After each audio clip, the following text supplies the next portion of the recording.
लूटना है तां लूट ले, राम नाम है लूट। फिर पाछै पछताओगे,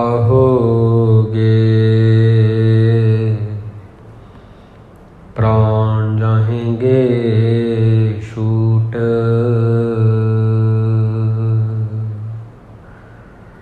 हर गुण पढ़िए हर गुण गुणिए, हर हर नाम कथा नित सुनिए।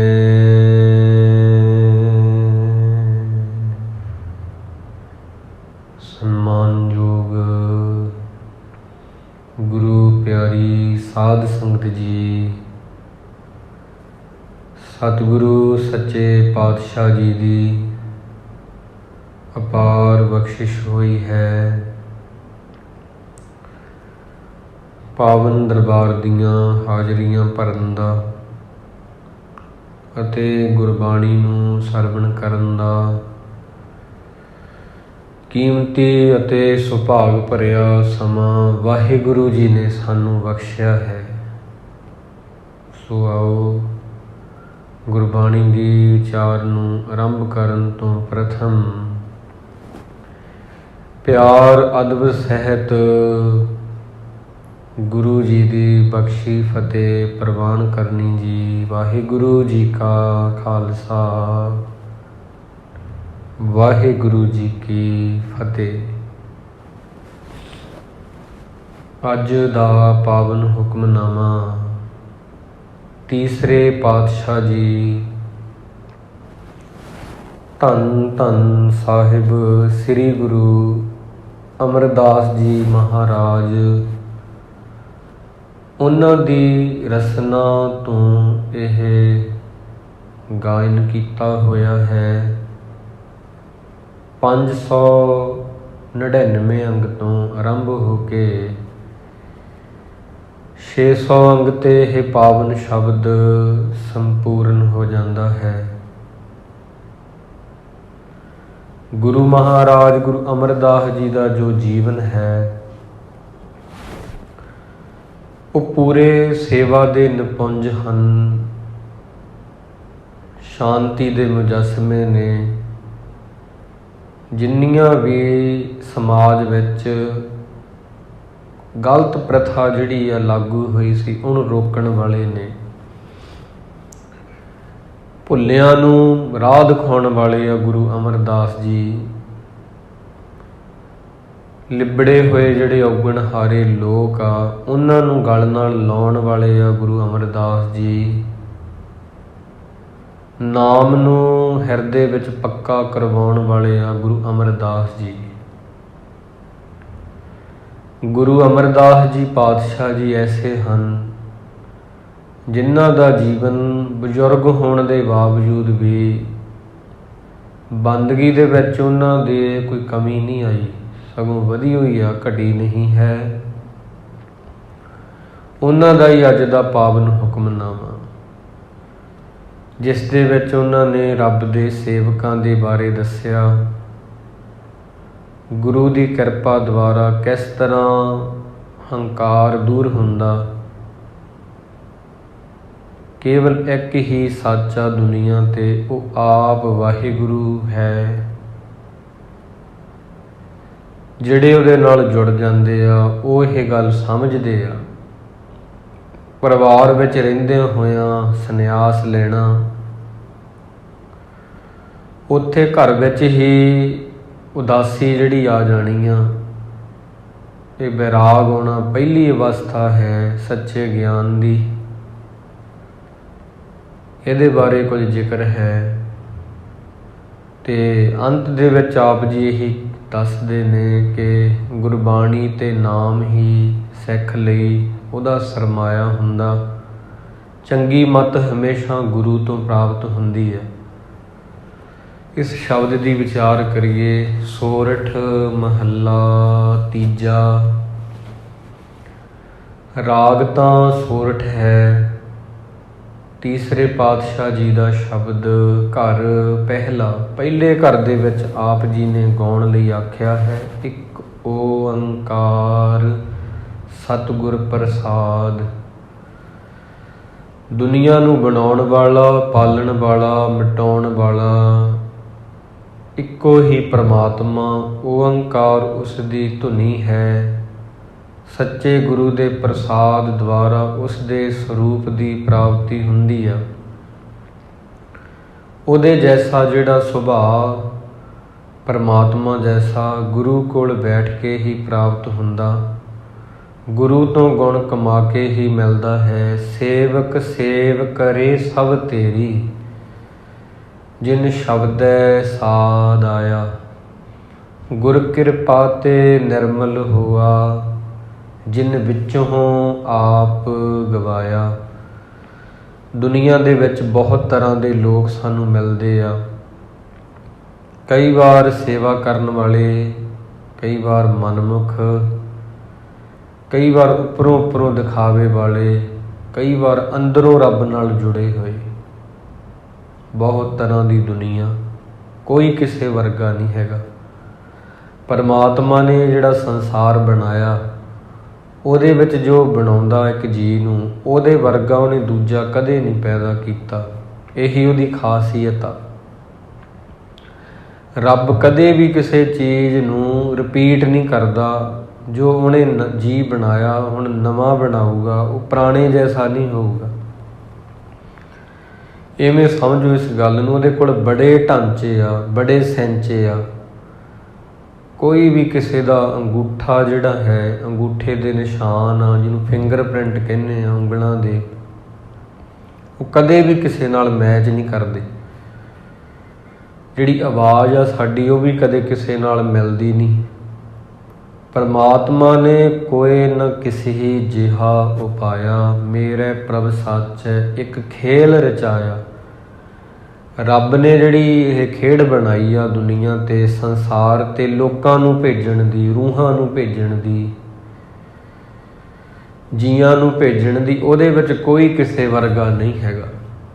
ਤਾਂ ਦੁਨੀਆ ਵਿੱਚ ਤੁਸੀਂ ਕਦੇ ਵੀ ਆਪਣੇ ਵਰਗਾ ਇਨਸਾਨ ਲੱਭਣ ਨਾ ਟੁਰਨਾ। ਤੁਹਾਨੂੰ ਕਦੇ ਵੀ ਆਪਣੇ ਵਰਗਾ ਨਹੀਂ ਮਿਲੇਗਾ।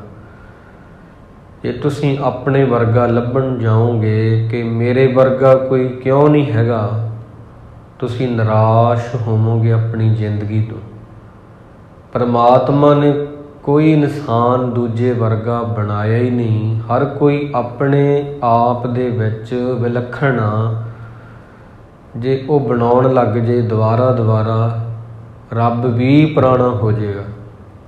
ਉਹ ਨਿਤ ਨਵਾਂ ਹੈ। ਸਾਹਿਬ ਮੇਰਾ ਨੀਤ ਨਵਾ, ਸਦਾ ਸਦਾ ਦਾਤਾਰ। ਹੁਣ ਰੱਬ ਦੀ ਬਣਾਈ ਹੋਈ ਦੁਨੀਆ ਦੇ ਵਿੱਚ ਕੁਝ ਗੁਰਮੁਖ ਹੁੰਦੇ ਆ। ਉਹ ਕੀ ਕਰਦੇ ਆ? ਬਾਣੀ ਪੜ੍ਹਦੇ ਆ, ਬਾਣੀ ਸੁਣਦੇ ਆ। ਜਦੋਂ ਬਾਣੀ ਪੜ੍ਹਦੇ ਆ, ਸੁਣਦੇ ਆ, ਉਹਨਾਂ ਨੂੰ ਰਸ ਆਉਂਦਾ। ਬਾਣੀ ਪੜ੍ਹਨ ਸਮੇਂ ਉਹਨਾਂ ਨੂੰ ਆਨੰਦ ਆਉਂਦਾ। ਗੁਰੂ ਅਮਰਦਾਸ ਜੀ ਕਹਿੰਦੇ ਅਸਲੀ ਸੇਵਾ ਉਹੀ ਕਰਦੇ ਆ। ਪਰਮਾਤਮਾ ਦੀ ਸੇਵਾ ਉਹੀ ਕਰ ਰਹੇ ਆ ਜਿਹੜੇ ਸੱਚੇ ਦਿਲੋਂ ਉਹਦਾ ਨਾਮ ਧਿਆਉਂਦੇ ਆ। ਸਾਚੇ ਨਾਮ ਕੀ ਲਾਗੀ ਭੂਖ, ਸਾਚੇ ਨਾਮ ਕੀ ਲਾਗੈ ਭੂਖ। ਉਤ ਭੂਖੈ ਖਾਈ ਚੱਲੀਏ ਹੈ ਦੁਖ, ਸੋ ਕਿਉਂ ਵਿਸਰੈ ਮੇਰੀ ਮਾਏ। ਸਾਚਾ ਸਾਹਿਬ ਸਾਚੈ ਨਾਏ। ਗੁਰਮੁਖ ਦੀ ਨਿਸ਼ਾਨੀ ਇਹੀ ਆ, ਜਿੰਨੀ ਕੋ ਬਾਣੀ ਪੜ੍ਹੇਗਾ ਦਿਲ ਤੋਂ ਪੜ੍ਹੇਗਾ। ਜਿਤਨਾ ਸਮਾਂ ਵੀ ਉਹ ਵਾਹਿਗੁਰੂ ਦੇ ਸਮਾਂ ਕੱਢੇਗਾ ਆਪਦੇ ਜੀਵਨ ਦੇ ਵਿੱਚੋਂ, ਉਹ ਦਿਲ ਤੋਂ ਹੀ ਉਹਨੂੰ ਯਾਦ ਕਰੂਗਾ, ਉੱਪਰੋਂ ਨਹੀਂ। ਆਮ ਬੰਦੇ ਦੀ ਨਿਸ਼ਾਨੀ ਇਹ ਆ ਕਿ ਉਹ ਗੁਰੂ ਕੋਲ ਜੇ ਬੈਠੇਗਾ ਵੀ ਆ ਕੇ ਤਾਂ ਬੱਧਾ ਚੱਟੀ ਜੋ ਭਰੇ, ਨਾ ਗੁਣ ਨਾ ਉਪਕਾਰ। ਉਹਦੇ ਵਿੱਚ ਮਨ ਨਹੀਂ ਹੋਵੇਗਾ। ਉਹ ਬੱਧਾ ਚੱਟੀ ਕਰੇਗਾ। ਮਨ ਕਿਤੇ ਹੋਵੇਗਾ, ਸਰੀਰ ਕਿਤੇ ਹੋਵੇਗਾ, ਤੇ ਹਾਜ਼ਰੀ ਹਮੇਸ਼ਾ ਮਨ ਦੀ ਲੱਗਦੀ ਹੈ। ਮਨ ਜੋ ਸੋਚ ਰਿਹਾ, ਮਨ ਜੋ ਕਰ ਰਿਹਾ, ਉਹ ਜਿਹੜੀਆਂ ਗੱਲਾਂ ਨੇ ਉਹ ਨੋਟ ਹੁੰਦੀਆਂ, ਦੂਜੀਆਂ ਨਹੀਂ ਹੁੰਦੀਆਂ। ਸਰੀਰ ਕਿੱਥੇ ਪਿਆ, ਕੀ ਕਰਦਾ, ਇਹਦੀ ਹਾਜ਼ਰੀ ਨਹੀਂ ਲੱਗਦੀ। ਕਈ ਵਾਰ ਗੈਰ ਹਾਜ਼ਰ ਹਾਜ਼ਰ ਹੁੰਦੇ ਆ, ਹਾਜ਼ਰ ਗੈਰ ਹਾਜ਼ਰ ਹੋ ਜਾਂਦੇ ਆ। ਸੰਗਤ ਕਰਨ ਸਮੇਂ ਸੇਵਕ ਸੇਵ ਕਰੇ ਸਭ ਤੇਰੀ, ਜਿਨ ਸ਼ਬਦੈ ਸਾਧ ਆਇਆ। ਜਿਵੇਂ ਗੁਰੂ ਨਾਨਕ ਸਾਹਿਬ ਜੀ ਜਦੋਂ ਬੇਈ ਨਦੀ ਵਿੱਚੋਂ ਇਸ਼ਨਾਨ ਕਰਕੇ ਬਾਹਰ ਆਏ ਆ, ਉਹਨਾਂ ਨੇ ਆਖਿਆ, ਨਾ ਕੋ ਹਿੰਦੂ ਨਾ ਕੋ ਮੁਸਲਮਾਨ, ਅੱਲ੍ਹੇ ਰਾਮ ਕੇ ਪਿੰਡ ਪ੍ਰਾਣ। ਸਾਰੇ ਅਸੀਂ ਇੱਕੋ ਪਿਤਾ ਦੀ ਸੰਤਾਨ ਹਾਂ, ਵਾਹਿਗੁਰੂ ਦੀ। ਅਸੀਂ ਸਾਰੇ ਉਹਦੇ ਬੱਚੇ ਹਾਂ, ਪੁੱਤਰ ਹਾਂ, ਧੀਆਂ ਹਾਂ। ਮੌਲਵੀ ਨੂੰ ਇਹ ਗੱਲ ਚੰਗੀ ਨਾ ਲੱਗੀ। ਮੌਲਵੀ ਕਹਿਣ ਲੱਗਾ, ਕਾਜੀ ਕਹਿਣ ਲੱਗਾ ਨਵਾਬ ਨੂੰ, ਦੌਲਤ ਖਾਂ ਨੂੰ, ਇਹ ਮੁਸਲਮਾਨਾਂ ਤੇ ਹਿੰਦੂਆਂ 'ਚ ਕੋਈ ਫਰਕ ਨਹੀਂ ਸਮਝਦੇ। ਮੈਂ ਕਿਸ ਤਰ੍ਹਾਂ ਮੰਨ ਲਵਾਂ? ਜੇ ਸਾਡੇ ਨਾਲ ਨਮਾਜ਼ ਪੜ੍ਹਨ ਤੇ ਮੈਂ ਜਾਣਾ ਕਿ ਵਾਕਈ ਮੰਨਦੇ ਆ। ਇਹਨਾਂ ਲਈ ਸਾਰੇ ਇੱਕ ਆ। ਗੁਰੂ ਸਾਹਿਬ ਨੂੰ ਕਿਹਾ ਤੇ ਉਹ ਕਹਿਣ ਲੱਗੇ, ਚੱਲੋ, ਮੈਨੂੰ ਕੋਈ ਵੀ ਸਮੱਸਿਆ ਨਹੀਂ ਮਸੀਤ ਵਿੱਚ ਜਾਣ ਵਿੱਚ, ਤੁਸੀਂ ਚੱਲੋ, ਮੈਂ ਵੀ ਤੁਹਾਡੇ ਨਾਲ ਚੱਲਦਾ। ਕਾਜੀ ਕਹਿਣ ਲੱਗਾ, ਤੁਸੀਂ ਨਮਾਜ਼ ਪੜ੍ਹੋਗੇ ਸਾਡੇ ਨਾਲ? ਜੇ ਤੁਸੀਂ ਕਹਿੰਦੇ ਹੋ ਮੁਸਲਮਾਨ ਤੇ ਹਿੰਦੂਆਂ 'ਚ ਕੋਈ ਫਰਕ ਨਹੀਂ, ਦੋਨਾਂ 'ਚ ਹੀ ਲਾਲ ਰੰਗ ਦਾ ਰਕਤ ਖੂਨ ਆ, ਉਹੀ ਰਾਹ ਸਾਰਿਆਂ ਦਾ ਜਨਮ ਲੈਣ ਵਾਲਾ, ਉਵੇਂ 9 ਮਹੀਨੇ ਸਾਰੇ ਪੇਟ 'ਚ ਰਹਿੰਦੇ ਆ, ਹਿੰਦੂ ਮੁਸਲਮਾਨ ਕੀ ਸਾਰੇ ਹੀ। ਗੁਰੂ ਸਾਹਿਬ ਜੀ ਕਹਿਣ ਲੱਗੇ, ਬਿਲਕੁਲ ਅਸੀਂ ਜ਼ਰੂਰ ਨਮਾਜ਼ ਪੜ੍ਹਾਂਗੇ, ਤੁਹਾਡੇ ਨਾਲ ਪੜ੍ਹਾਂਗੇ, ਪਰ ਕਾਜੀ ਸਾਹਿਬ ਤੁਸੀਂ ਨਮਾਜ਼ ਪੜ੍ਹੋ, ਨਵਾਬ ਸਾਹਿਬ ਤੁਸੀਂ ਨਮਾਜ਼ ਪੜ੍ਹੋ। ਉਹਨਾਂ ਦੋਨਾਂ ਪੜ੍ਹੀ। ਜਦੋਂ ਪੜ੍ਹੀ ਨਮਾਜ਼ ਤੇ ਮੱਥਾ ਟੇਕਿਆ, ਗੁਰੂ ਨਾਨਕ ਸਾਹਿਬ ਜੀ ਨੇ ਨਮਾਜ਼ ਨਾ ਪੜ੍ਹੀ ਤੇ ਮੱਥਾ ਨਹੀਂ ਟੇਕਿਆ। ਕਾਜੀ ਨੇ ਪਿੱਛੇ ਭੌਂ ਕੇ ਦੇਖ ਲਿਆ, ਸਾਰਾ ਧਿਆਨ ਉਹਦਾ ਉੱਧਰ ਹੀ ਸੀ। ਫਿਰ ਉਹ ਪੁੱਛਣ ਲੱਗਾ, ਗੱਲਾਂ ਹੀ ਨੇ ਤੁਹਾਡੀਆਂ, ਹਿੰਦੂ ਮੁਸਲਮਾਨ ਇੱਕ ਹੀ ਹੁੰਦੇ ਆ, ਕੋਈ ਫਰਕ ਨਹੀਂ, ਅਸੀਂ ਸਾਰੇ ਇੱਕੋ ਰੱਬ ਦੀ ਸੰਤਾਨ ਆ, ਸਾਰੀਆਂ ਗੱਲਾਂ ਹੀ ਸੀ ਫੋਕੀਆਂ, ਨਮਾਜ਼ ਤੁਸੀਂ ਪੜ੍ਹੀ ਨਹੀਂ। ਬਾਬੇ ਆਖਿਆ ਕਿ ਅਸੀਂ ਨਮਾਜ਼ ਪੜ੍ਹਨੀ ਸੀ ਤੁਹਾਡੇ ਨਾਲ, ਇਹ ਬਚਨ ਹੋਇਆ ਸੀ, ਤੁਹਾਡੇ ਨਾਲ ਪੜ੍ਹਨੀ ਆ, ਤੁਸੀਂ ਨਹੀਂ ਪੜ੍ਹੀ, ਅਸੀਂ ਨਹੀਂ ਪੜ੍ਹੀ। ਫਿਰ ਉਹ ਗੁੱਸੇ 'ਚ ਆ ਕੇ ਕਹਿੰਦਾ, ਦੇਖੋ ਨਵਾਬ ਜੀ, ਕਿੰਨੇ ਇਹ ਕੁਫਰ ਤੋਲਦਾ ਹੈ, ਇੱਕ ਖੱਤਰੀ ਹੋ ਕੇ ਕਿੰਨੇ ਨੇ ਕੁਫਰ ਤੋਲੇ ਆ। ਆਪਾਂ ਇਹਦੇ ਸਾਹਮਣੇ ਨਮਾਜ਼ ਪੜ੍ਹੀ ਆ ਨਾ, ਤੁਸੀਂ ਵੀ ਮੈਂ ਵੀ, ਫਿਰ ਇਹ ਇਸ ਤਰ੍ਹਾਂ ਕਿਉਂ ਮੁੱਕਰ ਰਿਹਾ ਜ਼ੁਬਾਨ ਤੋਂ? ਗੁਰੂ ਸਾਹਿਬ ਜੀ ਕਹਿੰਦੇ, ਤੁਸੀਂ ਨਮਾਜ਼ ਨਹੀਂ ਪੜ੍ਹੀ। ਭਾਵ ਕੀ, ਤੁਹਾਡਾ ਸਰੀਰ ਮਸੀਤ ਵਿੱਚ ਸੀ, ਪਰ ਤੁਹਾਡਾ ਮਨ ਆਪਣੇ ਘਰ ਦੇ ਕੰਮਾਂ 'ਚ ਸੀ। ਕਾਜੀ ਤੁਸੀਂ ਘਰ ਵਿੱਚ ਸੀ।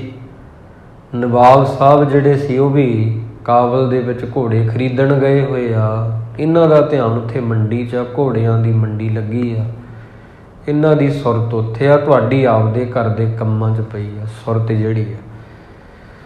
ਮੱਝਾਂ ਗਾਵਾਂ ਦੇ ਵਿੱਚ, ਘੋੜੀਆਂ ਬਸ਼ੇਰਿਆਂ ਵਿੱਚ ਸੁਰਤ ਆ ਤੁਹਾਡੀ, ਇੱਥੇ ਮਸੀਤ ਵਿੱਚ ਹਾਜ਼ਰੀ ਨਹੀਂ ਲੱਗੀ ਤੁਹਾਡੀ। ਮਸਜਿਦ ਤੋਂ ਬਣਾ ਲਈ ਸ਼ਬਬਰ ਮੇ, ਈਮਾਂ ਕੀ ਹਰਾਰਤ ਵਾਲੋਂ ਨੇ, ਮਨ ਆਪਣਾ ਪੁਰਾਣਾ ਪਾਪੀ ਹੈ, ਬਰਸੋਂ ਸੇ ਨਮਾਜ਼ੀ ਬਣ ਨਾ ਸਕਾ। ਮਸੀਤ ਤਾਂ ਬਹੁਤ ਜਲਦੀ ਬਣਾ ਲਈ ਤੁਸੀਂ, ਪਰ ਮਨ ਤੁਹਾਡਾ ਉਵੇਂ ਹੀ ਆ, ਮਨ ਆਪਣਾ ਪੁਰਾਣਾ, ਮਨ ਉਵੇਂ ਹੀ ਪਿਆ, ਉੱਦਾਂ ਦਾ ਬਦਲ ਨਹੀਂ ਹੋਇਆ ਉਹਦੇ ਵਿੱਚ। ਬਰਸੋਂ ਸੇ ਨਮਾਜ਼ੀ ਬਣ ਨਾ ਸਕਾ। ਕਾਜੀ ਸਾਹਿਬ ਜੀ ਤੁਸੀਂ ਨਮਾਜ਼ੀ ਨਹੀਂ ਹੋ ਸਕੇ। ਤਾਂ ਸੇਵਕ ਸੇਵ ਕਰੇ ਸਭ ਤੇਰੀ, ਅਸਲੀ ਹਾਜ਼ਰੀ ਮਨ ਦੀ ਲੱਗਦੀ ਹੈ ਹਮੇਸ਼ਾ। ਸਰੀਰ ਜਿਹੜਾ ਹੈ, ਸਰੀਰ ਦੇ ਵਿੱਚ ਮਨ ਰਹਿੰਦਾ, ਸਰੀਰ ਨੂੰ ਲਿਆਉਣਾ ਪੈਂਦਾ, ਮਜਬੂਰੀ ਆ। ਨਹੀਂ, ਸਰੀਰ ਦੀ ਖੁਰਾਕ ਬਾਣੀ ਹੈ ਹੀ ਨਹੀਂ। ਸਰੀਰ ਦੀ ਖੁਰਾਕ ਪਾਣੀ ਆ, ਬਾਣੀ ਨਹੀਂ ਹੈਗੀ। ਪਾਣੀ ਦੇ ਨਾਲ ਚੱਲਦਾ ਇਹ। ਸਰੀਰ ਦੀ ਖੁਰਾਕ ਭੋਜਨ ਆ, ਭਜਨ ਨਹੀਂ ਹੈਗਾ। ਸਰੀਰ ਤਾਂ ਰੋਟੀ ਨਾਲ ਚੱਲਦਾ, ਰੋਟੀ ਨਾ ਦਓਗੇ ਨੇ ਬਿਮਾਰ ਹੋ ਜਾਣਾ, ਗਰਮੀ ਪੈ ਜਾਊ। ਮਨ ਦੀ ਖੁਰਾਕ ਬਾਣੀ ਆ, ਮਨ ਦੀ ਖੁਰਾਕ ਭਜਨ ਸਿਮਰਨ ਹੈ। ਲੋਕ ਜਿਹੜੇ ਆ ਉਹਨਾਂ ਨੂੰ ਇਸ ਗੱਲ ਦੀ ਸਮਝ ਨਹੀਂ। ਗੁਰੂ ਅਮਰਦਾਸ ਜੀ ਕਹਿੰਦੇ ਗੁਰੂ ਦੀ ਕਿਰਪਾ ਤੋਂ ਬਿਨਾਂ ਉਹ ਸਰੀਰ ਨੂੰ ਬਾਣੀ ਨਾਲ ਭਰਦੇ ਆ, ਰਜਾਉਣਾ ਚਾਹੁੰਦੇ ਆ, ਸਰੀਰ ਨੂੰ ਭਜਨ ਨਾਲ ਰਜਾਉਂਦੇ ਆ, ਜਦ ਕਿ ਉਹਦੀ ਇੱਕ ਖੁਰਾਕ ਨਹੀਂ ਹੈਗੀ। ਮਨ ਜਿਹੜਾ ਹੁੰਦਾ ਉਹ ਪਤਾ ਹੀ ਨਹੀਂ ਕਿੱਥੇ ਰਹਿ ਜਾਂਦਾ। ਇਹ ਵੀ ਕਿਹਾ ਜਾਂਦਾ ਜਦੋਂ ਆਪਾਂ ਘਰੋਂ ਤੁਰਦੇ ਹਾਂ ਗੁਰੂ ਘਰ ਵੱਲ, ਮਨ ਕਈ ਵਾਰੀ ਘਰੇ ਹੀ ਰਹਿ ਜਾਂਦਾ।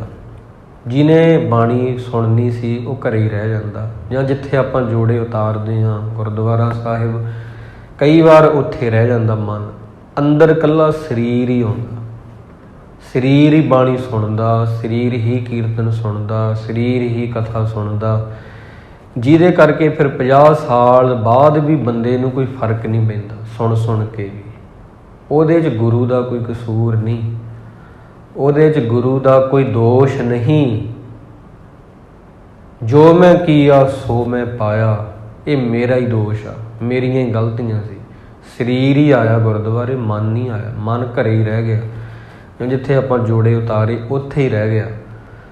ਇਸ ਕਰਕੇ ਹਮੇਸ਼ਾ ਹੀ ਆਪਦੇ ਮਨ ਨੂੰ ਕੂਟਣ ਸੋਏ, ਜੋ ਮਨ ਕੋ ਕੂਟੈ ਮਨ ਕੂਟੈ ਤੋ ਜਮ ਤੇ ਛੂਟੈ, ਕੁੱਟ ਕੁੱਟ ਮਨ ਕਸਵੱਟੀ ਲਾਵੇ।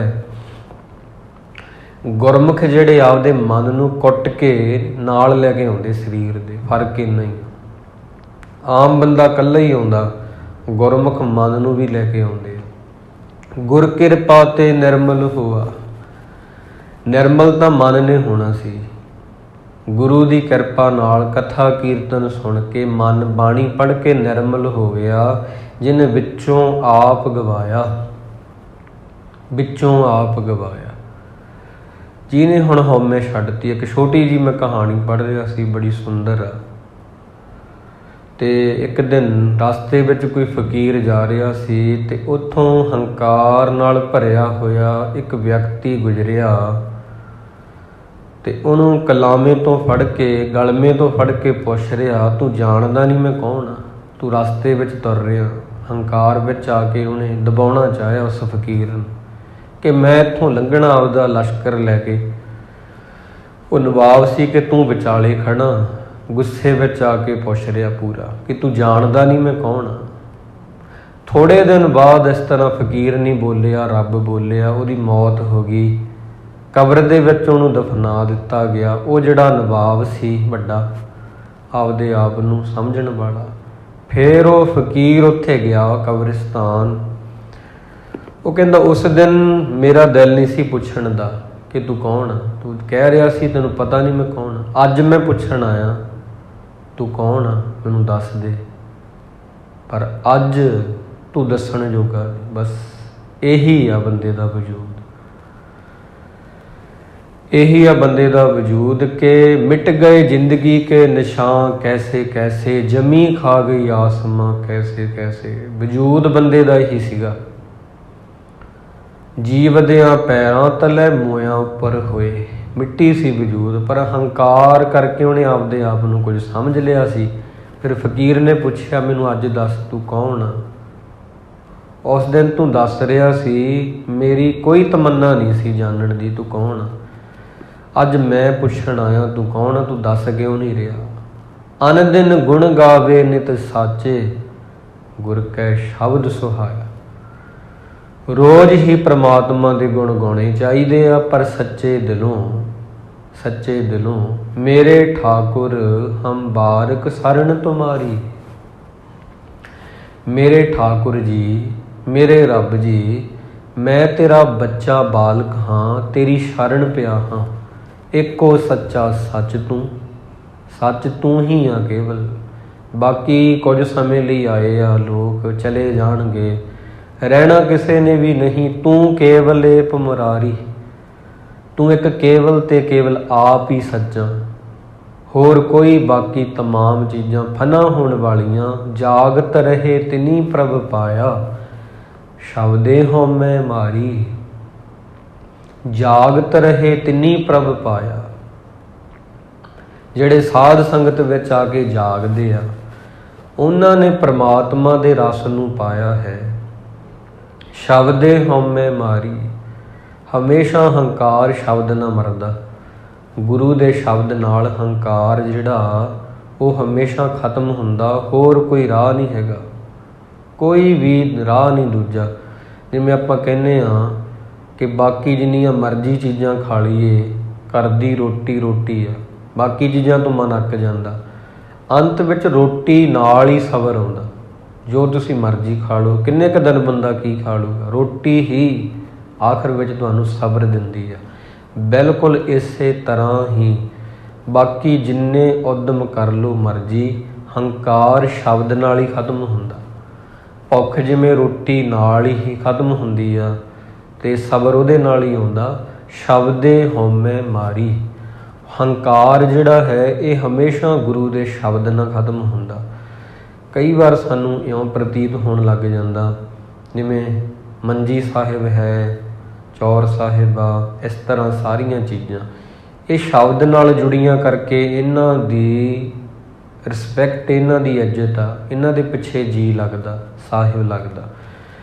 ਆਮ ਕੋਈ ਲੱਕੜ ਦੀ ਮੰਜੀ ਆ ਘਰੇ, ਉਹਨੂੰ ਮੰਜੀ ਸਾਹਿਬ ਨਹੀਂ ਆਪਾਂ ਕਹਿੰਦੇ, ਮੰਜਾ ਕਹਿੰਦੇ। ਘਰ ਵਿੱਚ ਬਹੁਤ ਪਏ ਆ, ਕੀਮਤੀ ਵੀ ਚੀਜ਼ਾਂ ਪਈਆਂ ਹੁੰਦੀਆਂ, ਅਸੀਂ ਸਾਹਿਬ ਨਹੀਂ ਲਾਉਂਦੇ ਉਹਨਾਂ ਪਿੱਛੇ। ਬਹੁਤ ਚੀਜ਼ਾਂ, ਪਲੰਘ ਹੁੰਦੇ ਆ ਬੜੇ ਸੋਹਣੇ ਸੋਹਣੇ, ਉਹਨਾਂ ਪਿੱਛੇ ਸਾਹਿਬ ਨਹੀਂ ਲੱਗਦਾ। ਇਹ ਸਾਰੀਆਂ ਚੀਜ਼ਾਂ ਜਦੋਂ ਸ਼ਬਦ ਗੁਰੂ ਨਾਲ ਜੁੜ ਜਾਂਦੀਆਂ ਉਦੋਂ ਮੰਜੀ ਸਾਹਿਬ ਹੋ ਜਾਂਦਾ, ਚੌਰ ਸਾਹਿਬ ਹੋ ਜਾਂਦਾ, ਤਖਤ ਸਾਹਿਬ ਹੋ ਜਾਂਦਾ। ਇਸ ਕਰਕੇ ਸਾਰੀਆਂ ਚੀਜ਼ਾਂ ਇਹ ਸਾਹਿਬ ਹੋ ਜਾਂਦੀਆਂ, ਰੱਬ ਨਾਲ ਜੁੜ ਕੇ ਹੁੰਦੀਆਂ। ਇੱਕ ਸਧਾਰਨ ਜੀ ਲੱਕੜੀ ਆ, ਉਹਦਾ ਮੰਜੀ ਸਾਹਿਬ ਬਣਾਤਾ, ਉਹ ਗੁਰੂ ਦੇ ਨਾਲ ਜੁੜ ਗਈ, ਉਹ ਸਾਹਿਬ ਹੋ ਗਈ। ਇਹ ਆਮ ਛੋਟੀ ਗੱਲ ਆ। ਇਹ ਇੱਕ ਆਮ ਜੀ ਲੱਕੜੀ ਆ, ਉਹ ਗਈ, ਮਿਸਤਰੀ ਨੇ ਬਣਾ ਕੇ ਦਿੱਤਾ ਉਹਦਾ ਮੰਜੀ ਸਾਹਿਬ। ਉਹ 'ਤੇ ਜਦੋਂ ਗੁਰੂ ਸਾਹਿਬ ਦਾ ਪ੍ਰਕਾਸ਼ ਹੋਇਆ, ਇਹ 1430 ਪੰਨਿਆਂ ਦੀ ਬੀੜ, ਅੰਗਾਂ ਦੀ ਬੀੜ ਆ ਕੋਈ, ਪਰ ਉਹਦੇ 'ਚ ਅੱਖਰ ਕੋਈ ਨਹੀਂ ਹੈਗਾ। 1430 ਪੰਨੇ ਆ, ਉਹ ਸਾਹਿਬ ਨਹੀਂ ਬਣ ਸਕਦਾ। ਮੰਜੀ ਸਾਹਿਬ ਨੂੰ ਸਾਹਿਬ ਨਹੀਂ ਬਣਾ ਸਕਦੀ ਉਹ ਜਿਹੜੀ 1430 ਪੰਨਿਆਂ ਦੀ ਕਿਤਾਬ ਆ ਕੋਈ। ਜਦੋਂ 1430 ਪੰਨਿਆਂ ਵਿੱਚ ਸ਼ਬਦ, ਇਲਾਹੀ ਸ਼ਬਦ ਜਿਹੜੇ ਆ, ਉਹਨਾਂ ਨੂੰ ਰਚਿਆ ਜਾਂਦਾ ਹੈ, ਉਹਨਾਂ ਨੂੰ ਲਿਖਿਆ ਜਾਂਦਾ, ਉਹਨਾਂ ਦੀ ਪ੍ਰਿੰਟ ਹੁੰਦੇ ਆ ਉੱਥੇ, ਇੱਥੇ ਪ੍ਰੈਸ ਬਣੀ ਹੋਈ ਆ ਸ਼੍ਰੋਮਣੀ ਕਮੇਟੀ ਦੀ, ਉਦੋਂ ਬਾਅਦ ਇਹ ਪੂਜਣਯੋਗ ਹੁੰਦੇ ਆ। ਤਾਂ ਸਿੱਖ ਜਿਹੜਾ ਉਹ ਸੋਨੇ ਨੂੰ ਮੱਥਾ ਨਹੀਂ ਟੇਕਦਾ, ਸਿੱਖ ਚਾਂਦੀ ਨੂੰ ਮੱਥਾ ਨਹੀਂ ਟੇਕਦਾ, ਸਿੱਖ ਆਪਦੇ ਸ਼ਬਦ ਗੁਰੂ ਨੂੰ ਮੱਥਾ ਟੇਕਦਾ। ਉਹ ਗੱਲ ਵੱਖਰੀ ਆ ਕਿ ਮੰਜੀ ਸਾਹਿਬ ਸੋਨੇ ਦਾ ਹੋ ਸਕਦਾ, ਦਰਬਾਰ ਸਾਹਿਬ ਵਿੱਚ ਸੋਨਾ ਹੋ ਸਕਦਾ, ਪਰ ਸਿੱਖ ਸੋਨੇ ਚਾਂਦੀ ਦਾ ਪੁਜਾਰੀ ਨਹੀਂ, ਸ਼ਬਦ ਦਾ ਪੁਜਾਰੀ ਹੈ। ਸੁੱਖ ਵੇਲੇ ਸ਼ੁਕਰਾਨਾ, ਦੁੱਖ ਵੇਲੇ ਅਰਦਾਸ, ਹਰ ਵੇਲੇ ਸਿਮਰਨ। ਹੁਣ ਥੋੜ੍ਹਾ ਉਲਟ ਹੋ ਰਿਹਾ ਹੈ। ਹੁਣ ਸੁੱਖ ਵੇਲੇ ਬੰਦਾ ਕੀ ਕਰਦਾ ਹੈ, ਮਠਿਆਈਆਂ ਵਰਤਾਈਆਂ ਜਾਂਦੀਆਂ, ਪਾਰਟੀਆਂ ਕੀਤੀਆਂ ਜਾਂਦੀਆਂ, ਰੱਬ ਨੂੰ ਘੱਟ ਯਾਦ ਰੱਖਿਆ ਜਾਂਦਾ। ਸੁੱਖ ਵੇਲੇ ਮਠਿਆਈਆਂ, ਅਤੇ ਦੁੱਖ ਵੇਲੇ ਜਿਹੜਾ ਹੈ ਬੰਦਾ ਉਹ ਲਾਂਭੇ ਦਿੰਦਾ, ਹਾਏ ਹਾਏ ਹਾਏ, ਇਸ ਤਰ੍ਹਾਂ ਹੈ। ਹਰ ਵੇਲੇ ਕੀ ਆ, ਦੁੱਖਾਂ ਦੇ ਨਾਲ ਬੰਦਾ ਭਰਿਆ, ਹਰ ਵੇਲੇ ਦਵਾਈਆਂ, ਹਰ ਵਕਤ ਦਵਾਈਆਂ। ਪਹਿਲਾਂ ਸੁੱਖ ਵੇਲੇ ਸ਼ੁਕਰਾਨਾ, ਪੁਰਾਤਨ ਬਜ਼ੁਰਗ, ਦੁੱਖ ਵੇਲੇ ਅਰਦਾਸ, ਹਰ ਵੇਲੇ ਸਿਮਰਨ। ਹੁਣ ਦਾ ਜੀਵਨ, ਸੁੱਖ ਵੇਲੇ ਮਠਿਆਈਆਂ, ਪਾਰਟੀਆਂ, ਰੱਬ ਨੂੰ ਭੁੱਲ ਜਾਣਾ, ਅਤੇ ਦੁੱਖ ਵੇਲੇ ਉਹ ਲਾਂਭੇ ਆ, ਹਰ ਵੇਲੇ ਹਰ ਵਕਤ ਕੋਈ ਨਾ ਕੋਈ ਬੰਦਾ ਟੈਬਲੇਟ ਜਿਹੜੀ ਆ, ਦਵਾਈਆਂ ਲੈ ਰਿਹਾ। ਇਹ ਸਾਰੀਆਂ ਚੀਜ਼ਾਂ ਜੋ ਹੋਈਆਂ ਉਹ ਸਾਰਿਆਂ ਦੀਆਂ ਰਲ ਕੇ ਕੀਤੀਆਂ ਗਲਤੀਆਂ, ਇੱਕ ਜੀ ਦੀ ਕੋਈ ਗਲਤੀ ਨਹੀਂ। ਗਿਰਹੀ ਮੈਂ ਸਦਾ ਹਰ ਜਨ ਉਦਾਸੀ, ਗਿਆਨ ਤਤ ਵਿਚਾਰੀ। ਗ੍ਰਸਤ ਜੀਵਨ ਦੇ ਵਿੱਚ ਵਾਹਿਗੁਰੂ ਜੀ ਜਿਹੜੇ ਰੱਬ ਦੇ ਪਿਆਰੇ ਹੁੰਦੇ ਆ ਨਾ, ਉਹ ਉਦਾਸ ਰਹਿੰਦੇ ਆ। ਉਦਾਸ ਦਾ ਮਤਲਬ ਇਹ ਨਹੀਂ ਕਿ ਕਿਸੇ ਨਾਲ ਬੋਲਦੇ ਨਹੀਂ, ਉਦਾਸ ਦਾ ਮਤਲਬ ਇਹ ਨਹੀਂ ਕਿ ਉਹ ਜ਼ਿੰਮੇਵਾਰੀਆਂ ਨਹੀਂ ਨਿਭਾਉਂਦੇ, ਉਦਾਸ ਦਾ ਮਤਲਬ ਇਹ ਨਹੀਂ ਕਿ ਉਹ ਖੁਸ਼ ਨਹੀਂ ਰਹਿੰਦੇ। ਉਦਾਸ ਦਾ ਮਤਲਬ ਇਹ ਆ, ਉਹਨਾਂ ਨੂੰ ਪਤਾ ਲੱਗ ਜਾਂਦਾ ਕਿ ਪਰਿਵਾਰ ਵਿੱਚ ਰਹਿ ਕੇ ਵੀ ਰੱਬ ਨੂੰ ਯਾਦ ਰੱਖਿਆ ਜਾ ਸਕਦਾ, ਪਰਿਵਾਰ ਵਿੱਚ ਰਹਿ ਕੇ ਵੀ ਪਰਿਵਾਰ ਤੋਂ ਉੱਚਾ ਹੋਇਆ ਜਾ ਸਕਦਾ। ਸੁਰਤ ਨੂੰ ਇਵੇਂ ਜਿਵੇਂ ਹਿਮਾਲਾ ਪਰਬਤ 'ਤੇ ਬੈਠਾ ਜੋਗੀ, ਇੰਨੀ ਸੁਰਤ ਉੱਚੀ ਹੋ ਸਕਦੀ ਹੈ। ਪਰ ਇਹ ਅਹਿਸਾਸ ਉਹਨੂੰ ਉਦੋਂ ਹੁੰਦਾ ਜਦੋਂ ਪਤਾ ਲੱਗਦਾ ਮੈਂ ਰੱਬ ਨਾਲੋਂ, ਮੇਰੀ ਸੁਰਤ ਵਿਛੜੀ ਆ, ਮੇਰਾ ਜਿਹੜਾ ਯਾਦ ਆ, ਮੇਰੀ ਜਿਹੜੀ ਸਿਮਰਤੀ ਆ, ਮੇਰੀਆਂ ਜਿਹੜੀਆਂ ਅੰਦਰ ਚੱਲਣ ਵਾਲੇ ਫੁਰਨੇ ਨੇ, ਉਹ ਰੱਬ ਵਾਲੇ ਨਹੀਂ ਹੈਗੇ, ਉਹ ਹੋਰ ਗੱਲਾਂ ਕਰਦੇ ਰਹਿੰਦੇ। ਮੈਂ ਰੱਬ ਤੋਂ ਵਿਛੜ ਗਿਆ। ਰੱਬ ਤਾਂ ਸਾਰਿਆਂ ਦੇ ਅੰਦਰ ਆ, ਫਿਰ ਉਹ ਵਿਛੜਿਆ ਕਿਵੇਂ ਆ? ਉਹਨੂੰ ਯਾਦ ਨਹੀਂ ਆਉਂਦੀ, ਹੈ ਉਹਦੇ ਅੰਦਰ ਹੀ ਆ, ਹੈ ਉਹਦੇ ਅੰਦਰ ਹੀ ਆ। ਪਰਮਾਤਮਾ ਬੰਦੇ ਦੇ ਅੰਦਰ ਆ, ਵਾਹਿਗੁਰੂ ਅੰਦਰ ਆ, ਅਸੀਂ ਵਾਹਿਗੁਰੂ ਦੇ ਅੰਦਰ ਆ, ਉਹ ਸਾਡੇ ਅੰਦਰ ਆ। ਜਦੋਂ ਆਪਾਂ ਉਹਦੇ ਨਾਲੋਂ ਵਿਛੜਦੇ ਹਾਂ ਯਾਦਾਂ ਕਰਕੇ, ਪਰਮਾਤਮਾ ਨਾਲੋਂ ਵਿਛੜਨਾ ਕੀ ਆ? ਯਾਦਾਂ ਕਰਕੇ ਵਿਛੜਨਾ, ਪ੍ਰੀਤ ਕਰਕੇ ਵਿਛੜਨਾ, ਸੁਰਤ ਕਰਕੇ ਵਿਛੜਨਾ, ਖਿਆਲਾਂ ਕਰਕੇ ਵਿਛੜਨਾ, ਚੇਤੇ ਕਰਕੇ ਵਿਛੜਨਾ ਹੈ। ਉਹਨੂੰ ਨਾ ਚੇਤੇ ਕਰਨਾ, ਉਹਨੂੰ ਵਿਛੜਨਾ, ਉਹਨੂੰ ਚੇਤੇ ਕਰਨਾ, ਉਹਦੇ ਨਾਲ ਮਿਲਣਾ। ਤਾਂ ਇਹ ਸਾਰੀਆਂ ਚੀਜ਼ਾਂ ਉਹ ਦੱਸ ਰਹੇ ਆ ਕਿ ਰੱਬ ਦਾ ਪਿਆਰਾ ਕੋਈ ਆ, ਪਰਿਵਾਰ ਦੇ ਜੀਵਨ ਵਿੱਚ ਰਹਿ ਕੇ ਪਰਿਵਾਰ ਪਾਲਦਾ ਹੋਇਆ ਉਦਾਸ ਰਹਿੰਦਾ, ਸੰਸਾਰ ਤੋਂ ਉੱਚਾ ਹੋ ਜਾਂਦਾ। ਉਹਦੀ ਸੁਰਤ ਹਿਮਾਲਾ ਪਰਬਤ 'ਤੇ ਬੈਠੇ ਸਾਧੂ ਵਰਗੀ ਹੁੰਦੀ ਆ, ਬਹੁਤ ਉੱਚੀ ਹੁੰਦੀ ਆ। ਗੁਰਸਿੱਖ ਦੀ ਸੁਰਤ ਗਿਣਦਾ ਰੁਪਈਏ ਆ, ਲੈਂਦਾ ਰੱਬ ਦਾ ਨਾਮ, ਕਰਦਾ ਦੁਕਾਨ, ਗਾਹਕ ਵਿੱਚੋਂ ਵੀ ਰੱਬ ਵੇਖ ਲੈਂਦਾ। ਉਹ ਜਿਹੜਾ ਗੁਰਮੁਖ ਆ ਉਹਦੀ ਗੱਲ ਆ, ਆਮ ਬੰਦੇ ਨੂੰ ਨਹੀਂ ਦਿੰਦਾ, ਗਾਹਕ ਦੇ ਵਿੱਚੋਂ ਰੱਬ। ਕਿਉਂਕਿ ਗੁਰਸਿੱਖ ਨੂੰ ਵੇਖਦਾ ਹੈ, ਇਸ ਕਰਕੇ ਉਹ ਗੁਰਸਿੱਖ ਆ। ਸਤਿਗੁਰ ਸੇਵ ਸਦਾ ਸੁਖ ਪਾਇਆ, ਗੁਰੂ ਨੂੰ ਚੇਤੇ ਕਰਕੇ ਮੈਂ ਸਦਾ ਹੀ ਆਨੰਦ ਪਾਇਆ। ਹਰ ਰਾਖਿਆ ਔਰ ਧਾਰੀ, ਹਰ ਰਾਖਿਆ ਔਰ ਧਾਰੀ। ਦੁਨੀਆ ਨੂੰ ਤਾਰਦੇ ਗੁਰੂ ਨਾਨਕ ਸਾਹਿਬ ਜੀ, ਨਾਲ ਉਹਨਾਂ ਦੇ ਭਾਈ ਸਾਹਿਬ ਭਾਈ ਮਰਦਾਨਾ ਜੀ ਸਨ, ਭਾਈ ਬਾਲਾ ਜੀ। ਇੱਕ ਰਿਖੀ ਦੇ ਕੋਲ ਜਾਂਦੇ ਆ, ਜਿਹੜਾ ਕਿ ਅੱਖਾਂ ਮੀਟ ਕੇ ਬਹੁਤ ਸਮੇਂ ਤੋਂ ਬੈਠਾ, ਉਹਨੇ ਅੱਖਾਂ ਹੀ ਨਹੀਂ ਖੋਲ੍ਹੀਆਂ। ਲੋਕ ਉਹਨੂੰ ਜਗਾਉਂਦੇ ਆ, ਪਤਾ ਹੀ ਨਹੀਂ ਕਦੋਂ ਦੀ ਸਮਾਧੀ ਲੀਨ ਹੋ ਗਿਆ। ਲੋਕ ਆਉਂਦੇ ਆ, ਜਗਾਉਂਦੇ ਆ, ਪਰ ਉਹ ਜਾਗਦਾ ਨਹੀਂ। ਭਾਈ ਮਰਦਾਨਾ ਜੀ ਪੁੱਛਣ ਲੱਗੇ, ਗੁਰੂ ਬਾਬਾ ਜੀ ਇਹ ਕੌਣ ਹੈ? ਇੱਦਾਂ ਕਿਉਂ ਬੈਠਾ ਹੈ? ਇਸ ਤਰ੍ਹਾਂ ਦਾ ਕਿਉਂ ਹੋ ਗਿਆ ਹੈ? ਗੁਰੂ ਸਾਹਿਬ ਜੀ ਕਹਿਣ ਲੱਗੇ, ਭਾਈ ਸਾਹਿਬ ਜੀ ਇਹ ਬਹੁਤ ਭਲਾ ਬੰਦਾ ਹੈ, ਪਿਛਲੇ ਜਨਮ ਦੀ ਵੀ ਬੜੀ ਕਮਾਈ ਆ, ਇਸ ਜਨਮ ਦੀ ਵੀ ਬੜੀ ਕਮਾਈ ਆ, ਪਰ ਇਹ ਨਾ ਵਿਰਕਤ ਸਾਧੂ ਹੋ ਗਿਆ, ਉਪਰਾਮ ਹੋ ਗਿਆ ਦੁਨੀਆ ਨੂੰ। ਇਹ ਹੁਣ ਕਿਸੇ ਨਾਲ ਪਰਮਾਤਮਾ ਤੋਂ ਬਿਨਾਂ ਗੱਲ ਨਹੀਂ ਕਰਨੀ ਚਾਹੁੰਦਾ। ਜਿਵੇਂ ਸੰਤ ਸਮੂਹ ਅਨੇਕ ਮਤੀ ਕੇ, ਗੁਰੂ ਤੇਗ ਬਹਾਦਰ ਜੀ ਦਾ ਵੀ ਜੀਵਨ ਪਹਿਲਾਂ ਅਸੀਂ ਗੱਲ ਨਹੀਂ ਸੀ ਕਰਦੇ ਬਾਹਲੀ ਕਿਸੇ ਨਾਲ, ਸੰਗਤ ਵਿੱਚ ਆ ਕੇ ਅੱਖਾਂ ਨੀਵੀਆਂ ਕਰਕੇ ਬੈਠੇ ਰਹਿੰਦੇ ਸੀ।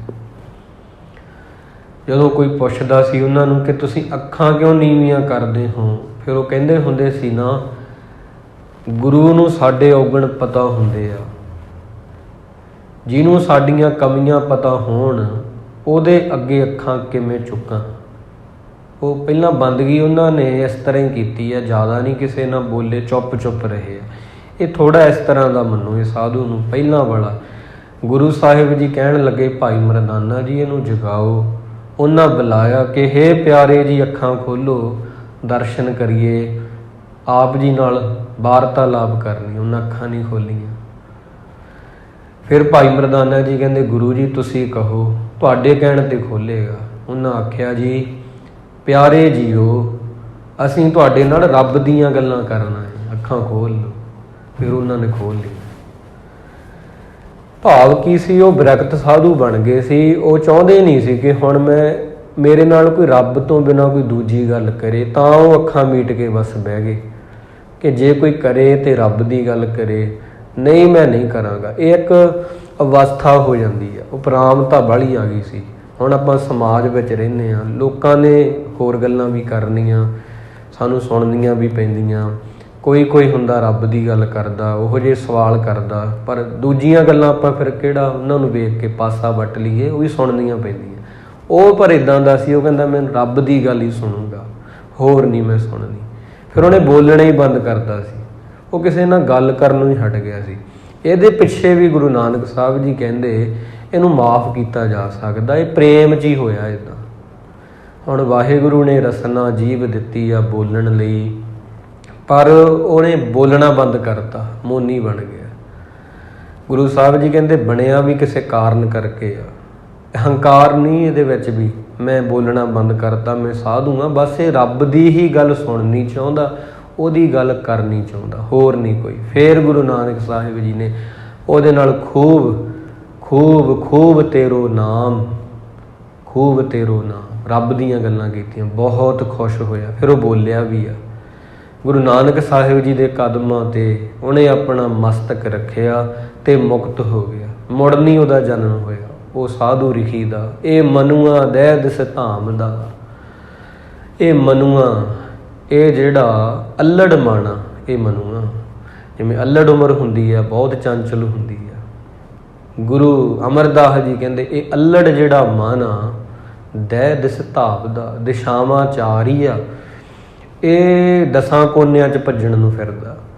ਦਿਸ਼ਾਵਾਂ ਤਾਂ ਚਾਰ ਹੀ ਆ, ਉੱਤਰ, ਦੱਖਣ, ਪੂਰਬ, ਪੱਛਮ, ਪਰ ਇਹ ਬਾਹਲੀਆਂ ਛਾਲਾਂ ਮਾਰਦਾ ਹੈ। ਦੂਜੇ ਭਾਏ ਖੁਆਇਆ, ਹੋਰਾਂ ਨਾਲ ਪ੍ਰੀਤ ਕਰਕੇ ਇਹ ਇਸ ਤਰ੍ਹਾਂ ਦਾ ਹੋ ਗਿਆ।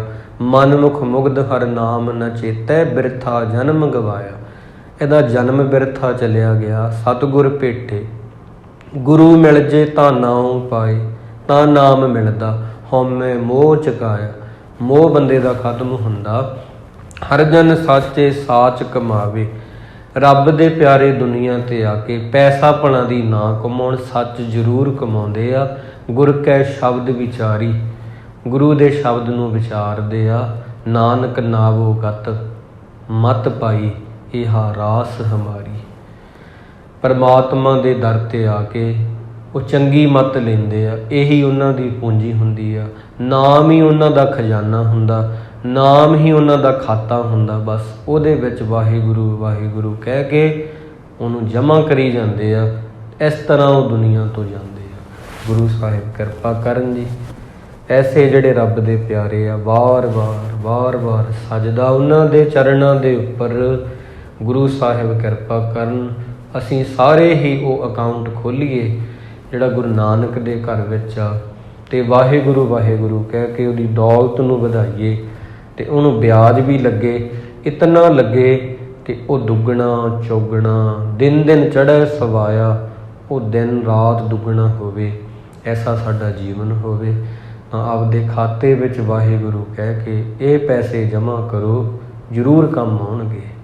ਜਿਵੇਂ ਦੂਜੇ ਪੈਸੇ ਨਹੀਂ ਕੰਮ ਆਉਂਦੇ, ਲੋੜ ਪੈਣ 'ਤੇ ਇਹ ਵੀ ਜ਼ਰੂਰ ਕੰਮ ਆਊਗਾ। ਵਿਸ਼ਵਾਸ ਕਰੋ, ਵਾਹਿਗੁਰੂ ਕਹਿਣਾ ਜ਼ਰੂਰ ਕੰਮ ਆਊਗਾ। ਗੁਰੂ ਸਾਹਿਬ ਕਿਰਪਾ ਕਰਨ ਜੀ। ਵਾਹਿ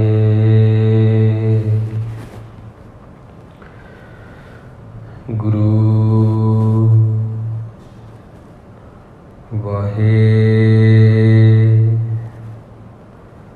ਗੁਰੂ ਵਾਹਿ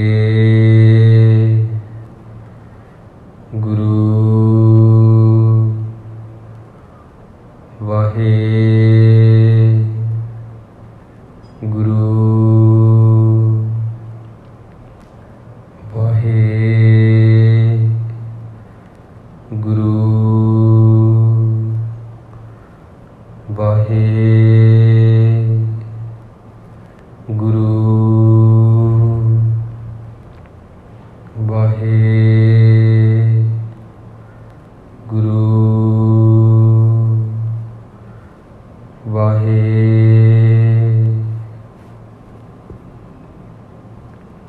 ਵਾਹਿਗੁਰੂ ਜੀ ਕਾ